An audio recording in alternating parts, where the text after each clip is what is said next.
నమస్తే అందరికీ. ఇంతకుముందు వీడియోలో మా కోయటలకు ఏం చేశానో చూపించాను కదా. ఇది నా కోసం ఈరోజు మండే కాబట్టి ఈరోజు నాన్ వెజ్ తిన్నాను, అందుకని వైట్ రైసు, అలాగే మా కన్నయ్య కోసం నా కోసం రసము వేడివేడిగా ఉంది. అలాగే ఇది కాకరకాయ తాలింపు. ఈ కాకరకాయ ఫ్రై వచ్చేసి పప్పుల పొడి వేసేసాను, ఎండు కొబ్బరి, ఎల్లుల్లిపాయలు, పప్పులు పొడి చాలా బాగుంది టేస్టీగా.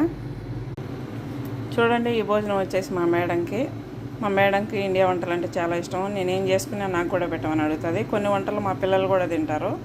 నేను చాలా వరకు మన ఇండియా వంటలే చేస్తాను మా ఇంట్లో.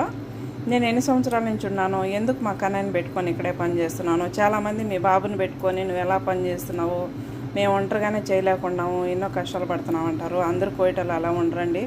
ఇలాంటి ఇల్లు దొరకడం నాకు కూడా అదృష్టము. నేను ఎన్ని సంవత్సరాల నుంచి ఉన్నాను, ఎలా మా ఆయన ఏం పని చేస్తాడని తెలుసుకోవాలంటే మన ఛానల్ సబ్స్క్రైబ్ చేసి లైక్ చేసుకోండి.